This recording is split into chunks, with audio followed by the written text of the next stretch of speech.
Hi, my name is Jessica Katz, and today's video is going to be about how to get a job, and specifically your first job. So this video is made basically for a lot of people who are just coming out of high school or people who have never really had much job experience in general. These are tips and tricks on how to really put yourself out there and get a job easily. So my first tip is to really develop your skills as much as possible before you go out into the workforce or the working environment, because when you are about to get your first job, you don't have a lot of experience behind you, and unless you have a good source of nepotism, which is, if you don't know, is just getting a lot of help from family and friends for money, and unless you have good references through volunteer hours, you're not going to be able to really have that many people to back you up. So your best source of credibility for how good you are at a job is going to be the skills that you have and anything that you have to show for it. You may not have a resume, but if you have anything to show that you're good at something, that's what you can kind of work with. Now, when it comes to retail kind of jobs, it's going to be a lot harder to do something like that because they typically just kind of look for somebody who has an application sheet. They don't really care too much about who you are. They just need to fill the position by the end of the season or whatever. But when it comes to jobs who really care about you on a personal level, which is the kind of job that I go for these days because it really gives me a chance to show who I am, and my skills are used to the fullest. And that's what I appreciate because they know me. But when it comes to jobs like that, that do get you on a more personal level, just showing anything that you have on the backbone can really just help out. So, an example of this, all throughout high school, before I ever got my first job, I did a lot of different things where I was just developing skills and really purposefully just trying to find things that I enjoyed doing to see, and it was really not just for a job, it was to see what I could do by the time I got to college. So I tried as many things as possible so I wouldn't have to decide too much when I got to college. So I did mock trial for a year and a half, I did concert band for a year, I did jazz band for 2 years, playing in both bands. I did saxophone and vocals. I started my own vocal jazz trio, did that for a year and a half. I did my own cosmetics club. And then I also did art for a semester, I did drama for a year, and I think that's it. And then I would always draw on the side. I've been drawing since I was little. But yeah, I did a lot of things in high school. I was more concerned with developing who I was than grades, and not that you should be. If your goal is to get into a great college, just up to par with what you want in your dreams, and do that. Please just do that and focus on that. I knew that I only really cared about going to a state school, and I just really wanted to get a bachelor's, and so I focused more on these extracurricular things, but in the long run, I don't regret it, because by the time I was going out to get jobs, I did have my run at a couple jobs that I didn't really enjoy very much, which were just fast food jobs on the side. That is more of an application process, just what kind of skills do you have? Are you hardworking? Are you going to show up? Can you learn fast? But when it came to the jobs I actually ended up liking, it was based on a way more personal skill set, because typically these days I take a lot of teaching jobs, I work with kids a lot, and that you can't, other than being able to babysit, you don't really have much to work with. So I would just tell them, oh, I watched my little brother who was 10 at the time, but I've watched him for years. I know a lot of kids. When it came to being able to teach kids anything, I did all this stuff in high school. I would love to develop lesson plans to be able to teach them, because a more basic level of it. I was a camp counselor for my first full-time job ever, and I taught kids how to play chess because I wanted to learn myself, so I would teach them the basics to get better. But yeah, that's the thing. Just any skill that you have that you can bring to the table when it comes to one of those more personal interviews where the boss really just does care about who you are, which personally is my favorite kind of job, because it just shows that they're not going to just try to drop you like a hat and the first mistake you make. There's a little bit more leeway when they personally they genuinely like you. So yeah, definitely develop your skills. My second tip would be to get rid of any shyness you can. Like, absolutely, shyness will not help you whatsoever when it comes to trying to find a job.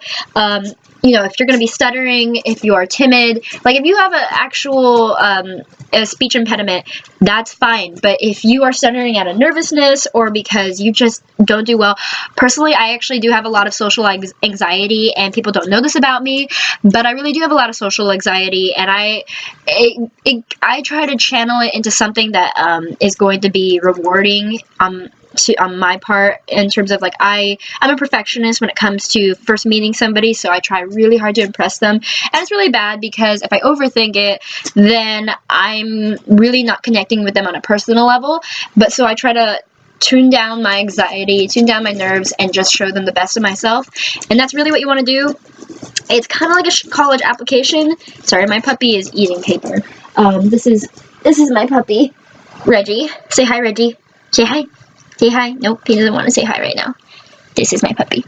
Okay, but yeah, anyway, it's really like one of those college application essays, but you're kind of doing it in person, and you're just kind of giving a speech of it. But make sure that, you're not shy, that you're willing to open yourself up a little bit, get personal with your boss. On that note, when you are doing the interview, ask the boss a couple of questions, because obviously the ones who are going to go off the script, and there are bosses, I'll tell you this, there are bosses who go straight off the script on like questions you should ask the interviewee. And a lot of the questions will be something like, why do you want this job in particular? Like, do you think you could do this? Like, and they'll, it's weird because when they go off script, they're also looking for a scripted answer, meaning none of it feels genuine, and it's really just going to be based on, like, I don't know, I feel like it's really just going to be based on who stands out the most. But in those cases, I mean, you might get the job if they're really looking to fill positions, but that's all they're thinking about is filling the position. Can this person do it? Did this person show up? When it comes to the personal stuff that is scripted, it just, I don't know, you just got to come up with an answer that is genuine, and it does make you stand out. So that would be my third tip, is stand out as much as possible. Say something that is memorable, but at least be genuine. Like, just make them remember you, like that. I really want to work with that person. And typically this is going to come from a place where you're not just talking about everything that you would do good for the job and that you're hardworking and diligent, because so is everybody else that wants a job. But really it's going to come from something that you really like to do, because you got to remember, this person who's interviewing you is a person outside of this interview scene, of this job, even of their work. And sorry, my dog is still biting. Anyway, but they are a human being, and they probably have a lot of similar interests as you outside of their job. And that is where they're going to remember you. They're going to make this connection. If you say like, oh, I do music and stuff like that, and they happen to have done it in their lifetime too, or if you guys happen to like a favorite band or whatever, even a simple compliment, like, I like that shirt, where did you get it? If it's someone who seems like they would respond well to that, then right there, the conversation takes a tiny dip in a different direction, but that's okay, because it shows that you can be personal with somebody. Oftentimes, the minimum wage jobs that you might go for in the very beginning, when you're first looking for your first job ever, is going to be something where you have to get personal, especially with like customers, people, with complete strangers. And if you do that and you show that in the interview itself, it's going to make it, it's going to show that you already have that skill right off the bat, and you don't have to fill out a piece of paper that shows, oh, I think I have this skill. So definitely do that. In terms of your basics, dress the part. You don't need to overdo it. Don't act like you're going to a fancy ball, but definitely do some maybe kind of like casual business. Like, if you ever go into like a Wells Fargo, do like a notch down from that. Like, even what they're wearing is probably good. Don't overdo it on makeup, I would say. I mean, that's up to you. If you have a personal style, fine, but some workplaces really just want to see that you're gonna come in as an employee and not an over-the-top eccentric person. Like, it really depends on where you're working, though. Like, if you're gonna go to a makeup store, then by all means go all out, because they want to see your skills. But yeah, again, showing your skills in any way possible is super important. So remember to know your environment as well. That's another tip, is to know your environment well. So if you're in like a cosmetic store, like you're applying to Sephora or you're applying to Ulta or something like that, you want to definitely don't go in there not wearing makeup, because that's a really big mistake to, go into a makeup store, apply, and not have anything on and look like you don't know what you're doing with makeup, or don't come in with floppy makeup. But really, the moment you come in there, you got to show you a sense of fashion, and that you have a sense of like cosmetic skill, and you can do that just by showing them. Walk in there and be like, I did my makeup today, it looks great, look how good I am at doing this, without even having to tell them, and then you look humble.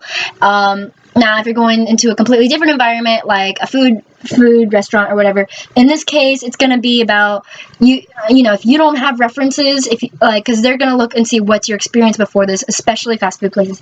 But a place like that, in this case, if you don't have references, what you want to do is just say, I cook a lot at home, like I know these things, like just give some examples. You can even kind of give details on certain dishes that you've cooked and kind of show them. And in this case, you really just kind of, you got a 50-50 chance, and like if they think what you know and what you're reciting right now to them is good, make sure it's real. I mean, you don't want to come up with nothing. But yeah, so dress the part, know your environment. That is absolute key. Like, you want to play it to your audience, but don't be fake about it. You want, the key of all of this is really just to be a genuine person. They want to hire a human being. At least a good company will hire a human being and not a robot, and not just an application paper. I mean, sometimes that will happen, but the jobs that I go for now have nothing to do with just a simple application. And I keep my jobs in which I, knew them on a personal level, because over time, your coworkers and your boss can actually become like family. So it really depends on what kind of job you're looking for.